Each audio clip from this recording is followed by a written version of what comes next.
स्वराज्य रक्षक संभाजी महाराजांची जी मालिका होती त्यामध्ये एक महिना जो मालिकेचा जो एपिसोडचा जो भाग होता ना पूर्ण तो पूर्णपणे ह्या भोपाळगडावरतीचा धावण्यात आला. म्हणजे आक्रमण वगैरे व्हायला तर तरी बऱ्यापैकी ह्याच मार्गे व्हायच्या. त्याच्यामुळे कसं व्हायचं की इकडचे जे आक्रमण व्हायचे ते आक्रमण समजण्यासाठी किंवा इकडल्या माहिती मिळवण्यासाठी हा गड महत्वाचा होता. भौगोलिक रचनाशाही हा चबुतरा आहे. जर तुम्ही जेव्हा गावातून प्रवेश करता कारण हा किल्ला जवळपास आता सध्याच्या काळात जर बघायला तर 2 जिल्हे आणि 5 तालुके म्हणजे सोलापूर आणि सांगली जिल्ह्याच्या हा सीमावर्ती भागावरती हा किल्ला आहे. बहिर नायकांचे वंशज आता कुठे आहेत, काय करतील ते उद्या येतील का? हो, ते प्रत्येक वर्षी ते येत असतात. बाबासाहेब जाधव म्हणून कुठं असते ते? ते सुपणे कराळ सुपणे म्हणून जे आहे तिथे राहायला तिथं आहेत. वय पण थोडस बहुतेक झालं असावं आणि त्यांनी ह्याच आपल्या इथे जे बाणलिंग मंदिर आहे कारण हे जे शिवलिंग जे आहे ते महादेवाचं मंदिर त्याला बाणलिंग म्हटलं जातं. त्या ह्याच्यामध्ये आपला जीव सोडला. म्हणजे जय शिवराय मित्रांनो, मी आता खानापूर तालुक्यातल्या म्हणजे सांगली जिल्ह्यातल्या खानापूर तालुक्यातल्या भोपाळगड या भोपाळगडावरती बहिर्जी नाईक यांच्या समाधी स्थळावरती आलोय. उद्या बहिर्जी नाईकांची पुण्यतिथी आहे आणि या निमित्ताने येथे वेगवेगळे कार्यक्रम होणार आहेत. खऱ्या अर्थानं बहिर्जी नाईकांचं योगदान मी तुम्हाला सांगावं एवढा मी मोठा नाही, परंतु आपल्या स्वराज्यासाठी मोलाचं आणि महत्वाचं कामगिरी बहिर्जी नाईकांची होती. स्वराज्याचा तिसरा डोळा म्हणून ओळखलं जाणार आपलं गुप्तहेर खातं आणि ह्या गुप्तहेर खात्याची संपूर्ण जबाबदारी बहिर्जी नाईकांनी छत्रपती शिवाजी महाराजांच्या काळात आणि छत्रपती संभाजी महाराजांच्या काळात मोठ्या जोमाने पार पाडले. जवळपास 3 ते 4 हजार खाली त्यांच्या म्हणजे गुप्तहेर खात्यामध्ये काम करणारी लोक होती. त्यांचं एक वैशिष्ट्य म्हणजे यांचा संबंध डायरेक्ट छत्रपती शिवाजी महाराजांसाठी असायचा आणि डायरेक्ट छत्रपती शिवाजी महाराजांसाठी मोठ्या प्रमाणावरती जबाबदारीने पार पडले. त्या छत्रपती शिवाजी महाराजांच्या काळामध्ये जे लढाया झाल्या त्या किंवा जे युद्ध झाले ते किंवा ज्या रणनीती झाल्या त्या फक्त यांच्या जीवावरती म्हणजे बहिर्जी नाईक यांच्या जीवावरती पार पडले. त्या अफजल खानाचा वध असेल, शाहिस्ते खानाचा वध असेल किंवा सुरतेची लूट असेल, या सगळ्यामध्ये अचूकपणे माहिती देणारे किंवा अचूकपणे माहिती गोळा करणारे हे काम बहिर्जी नाईकांनी केले. त्यावेळेस नेटवर्क नव्हतं, मोबाईल नव्हतं. अशा काळामध्ये हे काम करणं अतिशय जोखमीचं आणि जिकरीच होतं, परंतु त्यांनी ती धाडसाची भूमिका त्या काळामध्ये बजावली आणि खऱ्या अर्थानं स्वराज्यासाठी काम करताना त्यांचा खरं तर इतिहासामध्ये काय अजून अज्ञान किंवा अजून त्या ठिकाणी दुरुस्ती लोकांच्या किंवा अनेक गैरसमज आहेत. परंतु अशा मर्दाचा स्वराज्यासाठी संपूर्ण जीवन देणाऱ्या अशा रणमर्दाचा अंत म्हणजे बहिर्जी नाईकांचा अंत या ठिकाणी झालाय. उद्या यांची पुण्यतिथी आहे. मोठ्या प्रमाणात लोक या ठिकाणी येणारे कार्यक्रम होणार आहेत. परंतु नेमका इथला इतिहास काय आहे, इथला परिसर काय सांगतोय किंवा इथला किल्ला नेमका काय म्हणतोय, बहिर्जी नाईक इथं कशापर्यंत आले किंवा त्यांच्या पाठीमागचा इतिहास काय, आपल्यासोबत दादा आहेत. दादा काय म्हणते त्यांच्याकडून जाणून घेऊया. आता मला थोडक्यात सांगा की नेमकं काय भोपाळगड बद्दल तुम्हाला काय काय माहिती? भोपाळगड म्हणजे कसं की जर इतिहास सांगायला गेलं म्हणजे आम्हाला पूर्वजाकडून काय गोष्टी ऐकायला मिळाल्या किंवा काही इतिहासात नोंद आहे की भोपाळगड हे पूर्वी छत्रपती म्हणजे आपल्या शिवकालीन इतिहासापूर्वी थोडासा ह्या गडाचा इतिहास आहे की ह्या गडावरती भोपाळ राजा म्हणून एक राजा होऊन गेले. त्यांच्या नावावरून हा भोपाळगड असं नाव पडले. जसं इतिहासात तुम्ही नोंद बघायला गेलं तर बाणूरगड हा दिसत नाही तर नकाशामध्ये तुम्हाला भोपाळगड म्हणून दिसतो. त्यानंतर पुन्हा छत्रपतींच्या काळात ह्या गडाला ऐतिहासिक असं मोठं महत्व काय होतं की हा किल्ला आहे तो बरोबर ती सीमावर्ती भागामध्ये आहे. जसं की जवळपास बघायला गेलं तर इकडं कर्नाटक एरिया वगैरे आहे आणि इथून बघायला गेलं तर जवळपास 100 किलोमीटर आसपास विजापूर आहे आणि इकडून पंढरपूर पण 100 किलोमीटर आहे. पंढरपूर 100 आणि विजापूर 100. हा, विजापूर बरोबर दोन्ही सेम अंतर होतात. मग असं सांगितलं जातं की म्हणजे की आदिलशाहीच्या ज्यावेळेला आक्रमण वगैरे व्हायला तर तरी बऱ्यापैकी ह्याच मार्गे व्हायच्या. त्याच्यामुळे कसं व्हायचं की इकडचे जे आक्रमण व्हायचे ते आक्रमण समजण्यासाठी किंवा इकडल्या माहिती मिळवण्यासाठी हा गड महत्वाचा होता. आणि इकडून कसं व्हायचं की पंढरपूर वगैरे साईड मार्गाने कसं व्हायचं की मुघल किंवा निजामशाही वगैरे जे असायचे ना ते इकडून चाल करायचे. त्यामुळे त्यांच्या हालचालीवर नजर ठेवण्यासाठी हा किल्ला महत्वाचा होता. त्याच्यामुळे छत्रपतींनी ह्या किल्ल्याला महत्व दिलं होतं त्या आपल्या काळामध्ये. आणि परिसर कसा एकूण आता म्हणजे किती अंतर आहे, किती परिसरामध्ये व्यापला? हा, जवळपास हा किल्ला जर त्या किल्ल्याची तटबंदी जर बघायला गेलं तर अजूनही किल्ल्याची बऱ्यापैकी तटबंदी ही मजबूत आहे. काही बुरुज पण शिल्लक आहेत, काही बुरुजांच्या वरती मारुती मंदिर पण आहेत आणि बऱ्यापैकी 6 ते 8 किलोमीटरच्या आसपास तो मला वाटतं घेरा साधारणतः आहे गडाचा पूर्णपणे. त्यामध्ये अजून तटबंदी काही भागात अजून खालूनच्या भागातून जर बघायला गेला तर तुम्हाला तटबंदी तुम्हाला काही चोरवाटा पण आता काही गड संवर्धन करणारे जे काही प्रस्थान वगैरे जे आहेत त्यांच्यामधून झालं. त्यानंतर त्यांना चोरवाटा वगैरे सापडे. काही जे स्थानिक लोक आहेत त्यांना गुरु वगैरे चारताना त्या चोरवाटा काही जुनी वास्तू वगैरे त्यांना सापडलेत. बहिर्जी नाईक इथं कधी आले त्याबद्दल काय माहिती आहे का? तसं इतिहासात अशी जास्त अशी नोंद नाही कारण कसं की बहिर्जी नाईक यांच्यावरती इतिहास हा कुठंच असा ठोस नाही कारण कसं की ते व्यक्तिमत्व असं होतं की फक्त छत्रपती यांनाच एवढं माहित असतं, छत्रपतीच्या नंतर फक्त संभाजी महाराजांना, बरोबर हा. असं ते व्यक्तिमत्व होतं. त्याच्यामध्ये यांना जास्त, कारण लोकांना माहितीच नव्हतं की हेच बहिर्जी नायक आहेत, म्हणून हा. त्याच्यामुळे इतिहासाची जास्त हे नाही. पण सध्याच्या काळात कसं होतं की आताच्या काळात बरेच लोकांनी कादंबरी वगैरे लिहिले, जसं की सुरुवातीला बाजिंद म्हणून एक लिहिली होती गणेश मानवडे सरांनी, की त्यांच्यावरती एक बाजिंद म्हणून एक कादंबरी लिहिली. त्यानंतर पुन्हा बरेच प्रेमदांडे सरांनी आहेत, जे त्यांनी 5 आता कादंबरी लिहिली आणि आता 6वी कादंबरी ते सुरू करत आहेत. त्यामध्ये बहिर्जी नायकांचा म्हणजे छत्रपतींना छत्रपतीच्या म्हणजे जी शपथ घेतली आपल्या स्वराज्य स्थापनेत, तिथून ते शेवटपर्यंत म्हणजे त्यांच्या निधनापर्यंत ते सोबत होते. बहानूर गडाचा आणि बहिर्जी नायकांचं नातं. हा, तर कसं होतं की जास्त असं इतिहासात नोंद नसल्यामुळे कसं होतं की हा. कधी काळी, म्हणजे जसं की सांगितलं की इथं थोडासा इतिहास लिहिलेला आहे हा. की छत्रपती म्हणजे छत्रपतीनंतर जे ज्यावेळेस संभाजी महाराज आपले छत्रपती संभाजी महाराज ज्यावेळेस आपले राजे झाले ना, हा. तर काही गोटातून म्हणजे विजापूरकडून काही म्हणजे बातम्या जे काही मिळायच्या, त्या मिळण्यासाठी ते विजापूरला कधी गेले होते. आणि कसं की यावन कधीच ते कोणाला सापडत नव्हते आणि सापडलेही नसते. पण तो काळाचा घातच म्हणावा लागेल की ते कधीतरी त्यांना ते पाठला करत असताना ह्या ठिकाणी त्यांना इथं आसपास झाडं झुडपं होती, त्या काळी त्यांनी ते म्हणजे बहाले वगैरे त्या झाडात वगैरे घुसवल्यानंतर काय झालं की त्यांना ते जखमा झाल्या होत्या, कारण तिकडून इथपर्यंत यायचं म्हणजे थोडं अंतर नाही, बरोबर हा. एवढाच शत्रूंचा पाठलाग करून इथं पाठलाग शत्रू करत आहे आणि इथपर्यंत घोड्यावरती यायचं, जखमा पाठवच्या जेवढून इथपर्यंत यायचं. हा. तर तो त्यावेळेला आणि त्यांचं थोडस मला वाटतं बहुतेक त्यावेळेला त्यांचं म्हणजे वय पण थोडस बहुतेक झालं असावं. आणि हा. मग त्यांनी ह्याच आपल्या इथे जे बाणलिंग मंदिर आहे, कारण हे जे शिवलिंग जे आहे ते महादेवाचं मंदिर, त्याला बाणलिंग म्हटलं जातं. त्या ह्याच्यामध्ये त्यांनी आपला जीव सोडला, म्हणजे तर इथे त्यांना पण हेच गड वीरमरण आलं. निवडण्याचं काय कारण काय कळलं का? म्हणजे काय माहिती हेच गड का निवडलं? हा गड का निवडला, कारण इकडनं आपलं जी सीमावर्ती भाग होता ना, हा. आदिलशाह जे काय होतं हा.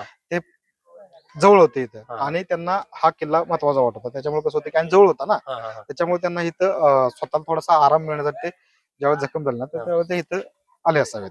संभाजी महाराजांचे पाय इथे लागले असं पण इतिहासात नोंद आहे, हो. त्याबद्दल काय माहिती आहे? हा, संभाजी महाराजांचं कसं की जसं सांगितलं जातं की इतिहासात काही ठिकाणी छत्रपती संभाजी महाराजांची काही बदनामी केली करण्यात आली होती की संभाजी महाराज आपले मुघलांना जाऊन मिळाले होते, पण तसं काही नव्हतं. की काही त्यांचे पूर्वनियोजित काहीतरी त्यांचं प्लॅनिंग असेल त्यावेळेस की बाबा इंग्रज मुघलांच्या ह्याच्यात जाऊन काहीतरी माहिती वगैरे काढायचं. पण कसं होतं की ज्यावेळेला मुघलांच्या मध्ये ज्यावेळेला प्रवेश त्यांनी केला ना, तर त्या ज्यावेळेला मुघल जो सरदार होता दिलेर खान, त्याच्यासोबत ते इथं आले होते हा किल्ला म्हणजे ताब्यात घेण्यासाठी. त्यांच्यासोबत असल्यामुळे त्यांना विश्वास पटवून द्यायचा, त्याच्यामुळे तो किल्ला ताब्यात घेण्यासाठी त्यांच्या सोबत आले होते छत्रपती संभाजी महाराज. आणि त्या बराच दिवस ते इथं त्यांचं वास्तव्य होतं, कारण कसं इथं जास्त मोठे नाही, पण थोडीशी इथं ह्या गडाच्या काही भागात पायथ्याला आपली त्यांची लढाई झाली होती.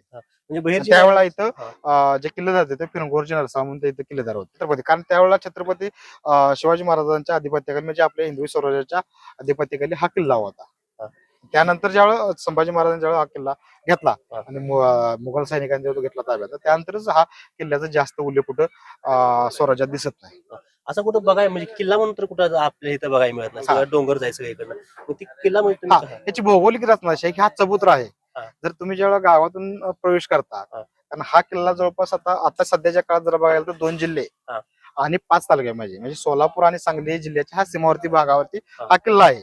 त्याच्याबरोबर की सोलापूरचा एक तालुका आणि सांगली जिल्ह्याचे 4 तालुके, असे 5 तालुक्यामध्ये, म्हणजे जसं की आटपाडी, सांगोला, आपला कवटेमंकाळ, तासगाव आणि खानापूर. सध्या जो किल्ला आहे तो खानापूर तालुक्यामध्ये, असे 5 तालुके सीमावर्ती भागावरती हा किल्ला आहे. जसं तुम्ही बघायला गेलं की जसं तुम्ही ज्यावेळेला गावात प्रवेश केला त्यावेळेला म्हणायचं की पूर्वीचं ते महाद्वार होतं आणि तिथूनच ते किल्ल्याची तटबंदी सुरुवात होते. जसं मगाशी म्हटलं की तुम्ही जर खालून जर बघायला चालू केला तर मला तटबंदी दिसेल आणि काही चांगल्या सुस्थितीत तुम्हाला बुरुजही तुम्हाला बघायला मिळतील. त्या ठिकाणी त्या बुरुजाच्या बाजूला चोरवाटाही तुम्हाला दिसतील.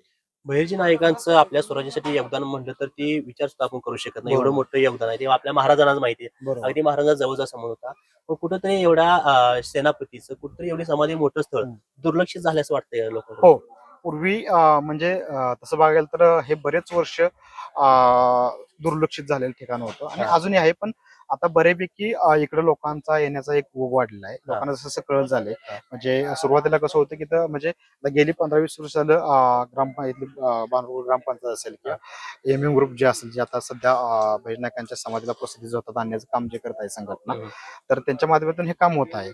तर जवळपास बघायला गेलं तर आता बऱ्यापैकी इथं जर आता बघायला गेलं तर पूर्वी तर काय नव्हतं म्हणजे येण्यासाठी रस्ता वगैरे किंवा बऱ्याच गोष्टी नव्हत्या. तर आता हळूहळू लोकांचं इकडे येण्याचा ओघ वाढलेला आहे. आणि मध्येच सांगितलं झालं की जसं तुम्ही अशी म्हणला की छत्रपती संभाजी महाराजांचं इथं काय वास्तव्य होतं का, तर स्वराज्य रक्षक संभाजी महाराजांची जी मालिका होती त्यामध्ये एक महिना जो मालिकेचा जो एपिसोडचा जो भाग होता ना पूर्ण, तो पूर्णपणे ह्या भोपाळगडावरतीचा दावण्यात आला. म्हणजे त्याचं शूटिंग इथं झालेलं नाही, पण एक महिना तरी इथलं ते बाणूरगडावर म्हणजे त्या काळचा भोपाळगडावरचा त्यांनी त्याचा उल्लेख केला होता.